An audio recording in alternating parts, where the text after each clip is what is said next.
Baik, Assalamualaikum warahmatullahi wabarakatuh. Saudara saya sekalian, kita bertemu lagi sekali pada malam ini.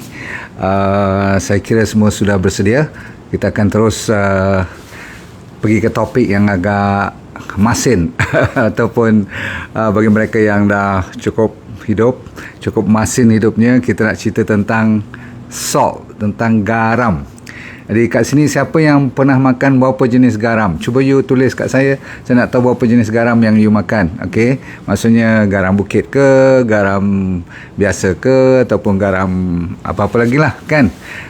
Saya nak tahu berapa jenis garam yang you tahu dalam dunia ni. Ada beberapa, tapi kita nak simpulkan 2-3 cukup pada malam ni. Tetapi yang penting ialah kenapa kita digalakkan ambil garam sebelum makan atau sebelum minum. Okey. Alright, semua dah tak ada masalah dengan suara saya pada malam ni pun okey ya. Okey, right. Kalau dekat sangat dia pecah, jauh sangat dia perlahan pula. Tapi saya kira saya dah test betul-betul, anda sekalian tak ada masalah. Betul? Alright, thank you very much. Siapa tu? Yu Hian Tan ya. Okay, you're inside here. Rahijah pun ada kat sini. Okay, Dayang Juwita. Okay, yang penting ialah ini bukan soal kalau pasal ustaz-ustaz, saya tengok dalam beberapa YouTube tu sampai bergaduh-gaduh pula. Ada yang kata hadis sahih lah, tak sahih lah sebagainya. Jadi kita tak mau berdebat dari sudut itu sebab tak ada yang betul-betul yang mengatakan Rasulullah SAW tu sunnahnya untuk sebelum makan tu kena calik garam, cubit garam dan sebagainya. Jadi banyak sangat dia punya perdebatan tu, jadi kita tak sama masuk campur, boleh tak? Sangkakan kalau orang tua-tua dulu kan ada sifat-sifat untuk lawan jin lah, halau jin lah, pagar rumah lah, pakai garam semua tu. Yang tu saya serah pada anda sekalian. Tugas saya malam ni ialah menceritakan dari sudut sains kenapa kita sekurang-kurangnya satu calit. Satu calit tu berarti satu cuit atau satu orang kata apa, secubit lah, faham tu? Okay? Ini sebagai simbolik. You jangan fikir-fikirkan pula secubit besar mana, lepas tu besar mana. Nanti saya bagi berapa gram semua. Okay? You boleh timbang pun kalau nak. Okay? Buat permulaan ni you kena faham dulu kenapa ataupun sama ada garam tu diperlukan atau tidak sebelum makan ataupun lepas makan. Jawapannya ialah, siapa tahu? Saya bagi melalui pencerahan dahulu. Kenapa kita perlukan garam? Dengar ya. Nombor satu ialah dia diperlukan untuk membuat hydrochloric acid. Jadi garam ni, sodium klorat yang orang secara umum menyengat sodium klorat saja, padahal kalau yang daripada bukit-bukit, daripada laut-laut semua tu, dia lebih daripada sodium dan klorat kan. Tapi tak apa. Kalau you ada sodium dan klorat pun cukup untuk memulakan pembuatan hydrochloric acid. Kenapa kita nak hydrochloric acid? Faham kan? Kalau kita tak ada hydrochloric acid, itu yang masalah. Kita dapat GERD, dapat reflux, dapat masalah kembung dan sebagainya. Sebab apa? Kita tak boleh proses makanan-makanan, terutama sekali yang berat-berat seperti protein semua tu. Sebab apa? Tak cukup acid dalam perut kita. Dan asalnya dia memerlukan chloride. Faham? Itu satu. Nombor dua, kita punya buah pinggang atas tu ada kelenjar dinamakan adrenal gland yang mengeluarkan hormon-hormon yang bagus-bagus, kan? Jadi seperti kortisol, seperti adrenalin, noradrenalin, semua itu diperlukan hormon untuk menjaga fungsi badan kita. Jadi dia juga mainkan peranan sodium klorat ni, garam tu. Okey, lagi satu. Apa lagi untungnya you faham tentang garam ni? Ada orang kata dia menyebabkan darah tinggi. Mungkin, tetapi zaman sekarang tak cukup garam yang menyebabkan darah tinggi. Jangan main, ataupun dia boleh turun pula jadi low blood pressure. Jangan main-main. Yang nombor 3 ni penting.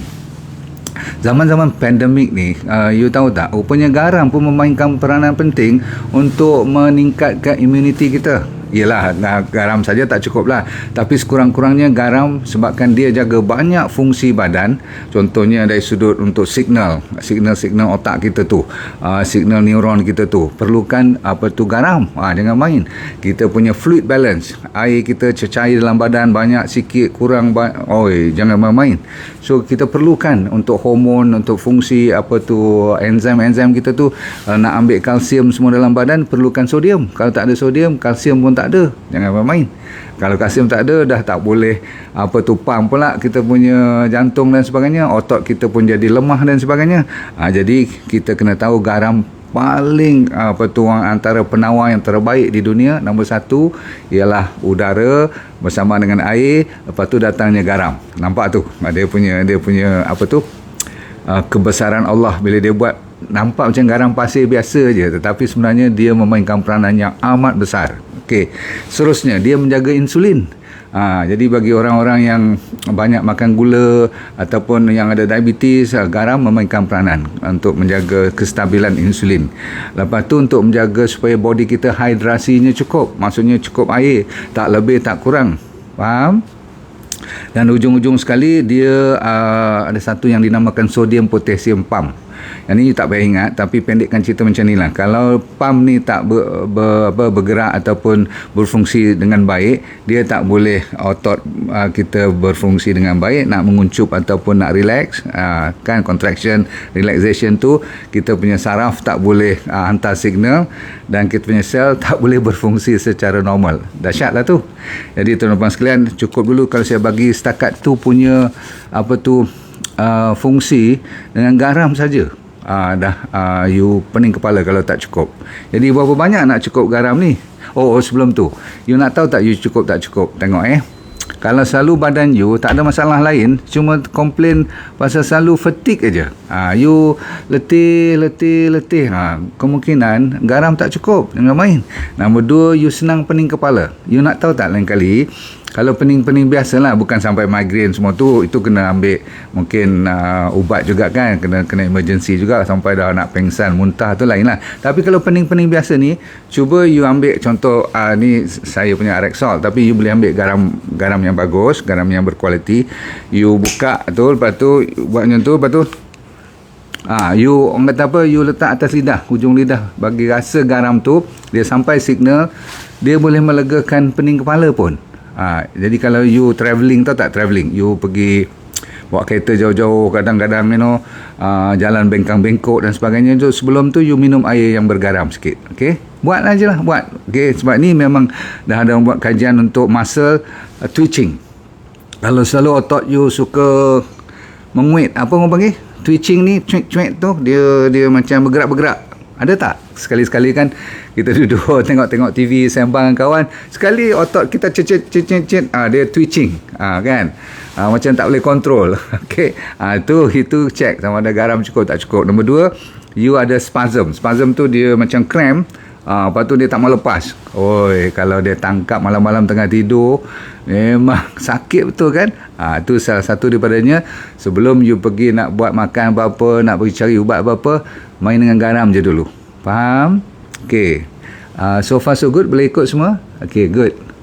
Okey, lagi satu soalan saya nak beritahu, pernah tak you rasa macam tak ada sebab tapi you rasa macam irritable ni, tahu tak? Macam semua orang kacau you je lah, you rasa macam irritating je, macam serba tak kena je hari tu, macam tak shock aja kan.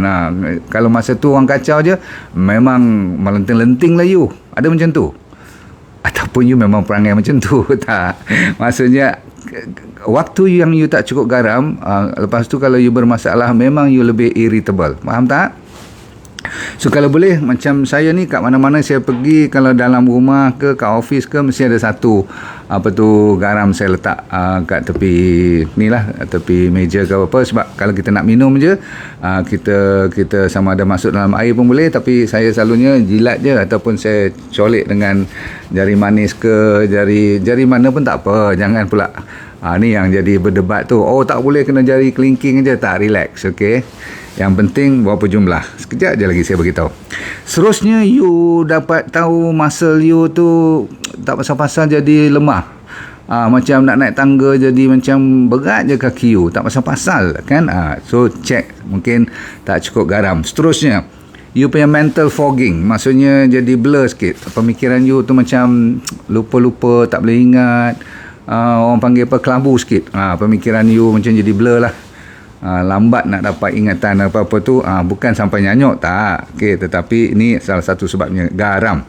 Low blood pressure, bukan high blood pressure. Kalau tak cukup garam, jadi low lah kan. Dan ada orang sampai kalau betul-betul tak cukup garam, you have very low sodium, lepas tu potassium pun kelang kabut. Selalunya Dia orang ni dua beradik. Sodium dan potasium ni selalunya kena berpartner. Dia kena berpartner. Macam vitamin D3, K2. Dia berpartner kan. So ada orang sampai faint, sampai pengsan pun ada, sampai ada masalah jantung pun jadi macam bukanlah heart attack, tetapi sampai jadi masalah macam penyakit jantung pun ada. Sebab apa, jantung ni dia banyak main peranan daripada sodium, saya kata apa, kalsium kan. Lepas tu ada lagi kan partner dia potasium, magnesium, semua tu dia ada kaitan semua dengan apa tu bahan compound yang dinamakan sodium chloride ni. Cukup. Jadi saya dah bagi fahaman macam tu, barulah you tahu rupanya garam ni nampak aja macam tu kan, macam pasir putih tu aja kan. Tetapi dia punya power dia dahsyat. Okay? In fact, sodium and potassium ni antara dua elemen ataupun bahan yang amat penting dalam hidup kita. Baik, sekarang kenapa you selalu ataupun kalau jadi tak cukup garam ni? Salah satu daripadanya, kalau you terlupa besok you diarrhea, cirit-birit, you boleh low sodium chloride semua ni kan. You kalau makan ubat diuretik kan, orang yang suka di doktor lawaskan kencing you tu, kencing ni pun boleh dapat low sodium juga. Kalau you baru nak start keto diet pun boleh jadi masalah ni juga. Ataupun memang you tak ambil garam langsung, sebab apa, you percaya kepada dulu-dulu punya statement kata garam tu jahat, tak bagus. Jawapannya ini dia, kopi nota ni ready. 1 sudu teh hingga 1,5 teh. Apa tu sudu teh? Sudu teaspoon 1 to 1.5, lebih kurang 1000 mg ke 1500 mg, ataupun 1 gram hingga 1.5 gram sehari. Itu sebagai recommendation saya, bukan saya lah, dalam bacaan mana-mana pun you tengok ini minimum untuk sehari. Jangan bawah pada 1 gram. Maksudnya kalau you campur-campur, you agak-agak 1 sudu dah you makan secara sedar. Tapi masalahnya kita makanan kat Malaysia ni, betul tak, kebanyakan dah ada garam dalam makanan kita. Tu saya banyak cerita, bukan kata gulai ke apa-apa, roti pun ada garam, betul tak? Semualah bab kata makanan kalau tak ada garam tu sajalah tak sedap kan. Jadi dengan garam yang dimasuk kat situ, selalunya garam tu bukan kualiti tinggi lah kan. Yang kita nak ambil, yang saya kata 1 teaspoon ni, biarlah dia berkualiti.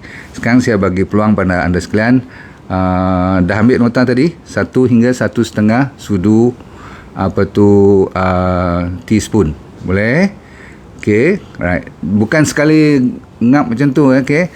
Maksudnya dalam sehari tu dia kena masuk. Jadi sebab tu saya kata calit sikit, atau ambil secubit masuk atas lidah, bagi masin dulu, bagi dia signal sampai masin tu dia ada signal ke otak kita. Jadi persediaan untuk nak minum air ke, lepas tu dia bagi signal lagi sekali masin, persediaan nak makan pula. Jadi semua ni ada kaitan dengan signal ke otak kita. Jadi body kita dah siapkan hormon, enzim semua. Cantik lah garam tu, macam dia punya primer, dia dia prime. Dia orang kata pre-cook first, sebelum you makan atau sebelum you minum. Cantik kan? Dan ini semua ada kaitan dengan mitokondria, dengan energy production dan sebagainya. Yang penting ialah 3 jenis garam yang you boleh pilih. Saya bagi peluang you fikir dulu. Satu ialah table salt. Table salt yang kat atas meja tu, yang you pergi kat kedai-kedai, kita pergi makan kedai restoran kan, dia bagi you salt and pepper, betul tak? Salt tu selalunya table salt. Kalau boleh, tak payah pakailah table salt tu. Sebab apa? Semua dalam makanan kita pun dia orang dah masukkan itu kualiti yang paling rendah.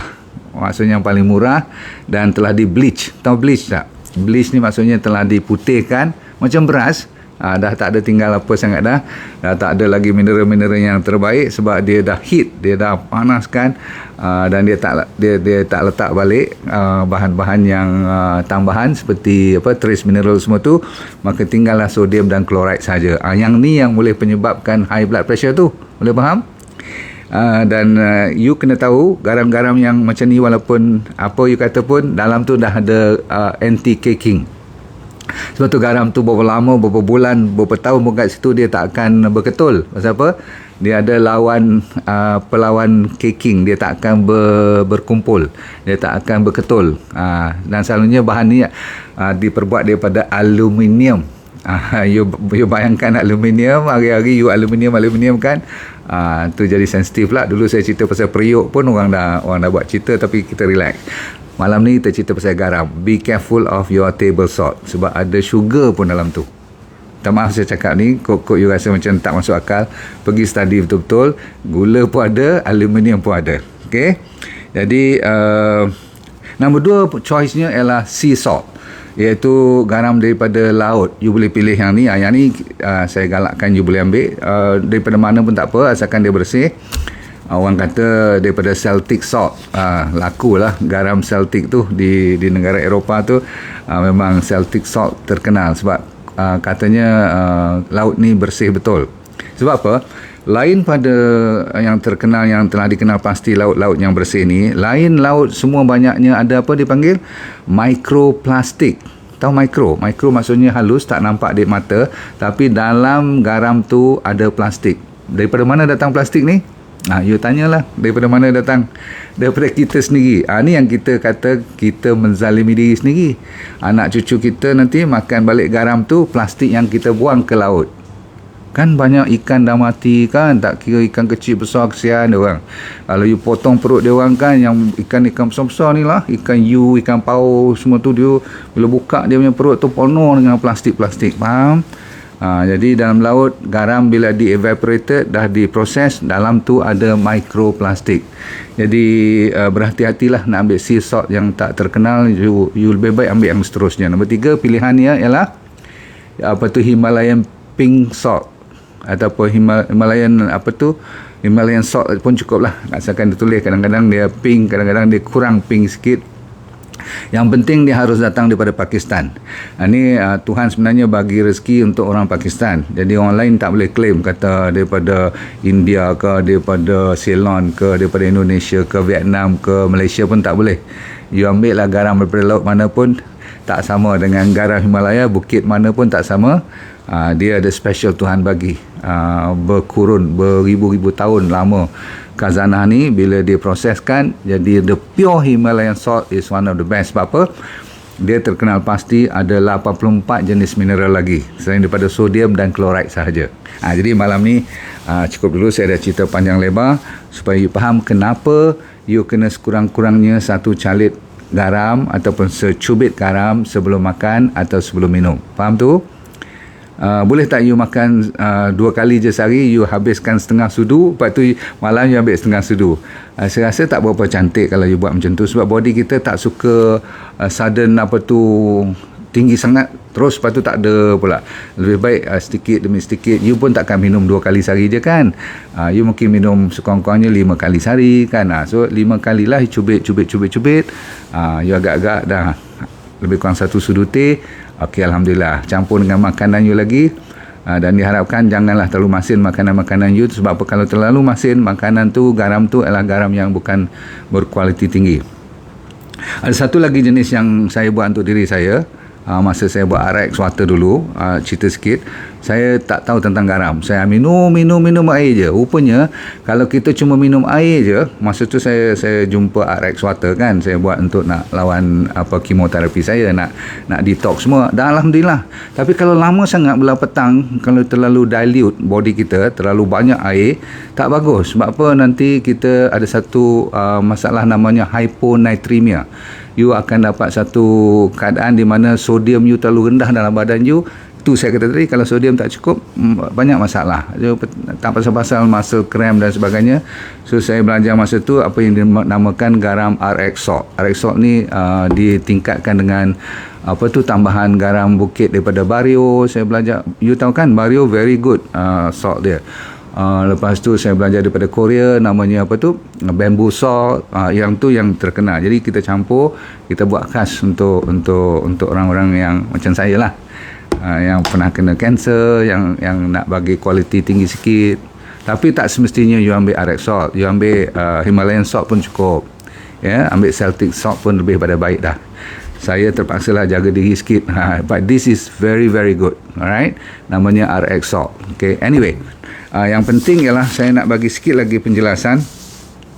Kalau you sampai jatuh-jatuh nanti, pengsan, terhoyong hayang dan sebagainya, ataupun you tambah dengan appetite pun tak ada, selera, lepas tu setengah orang sampai dah confusion, jadi keliru, dia sampai boleh koma-koma ni, tak cukup. You try dengan garam dulu. Lepas tu kalau betul bila dia ambil garam ni, kehidupannya ataupun dia punya gaya hidupnya improve balik, berarti cuma garam yang bermasalah.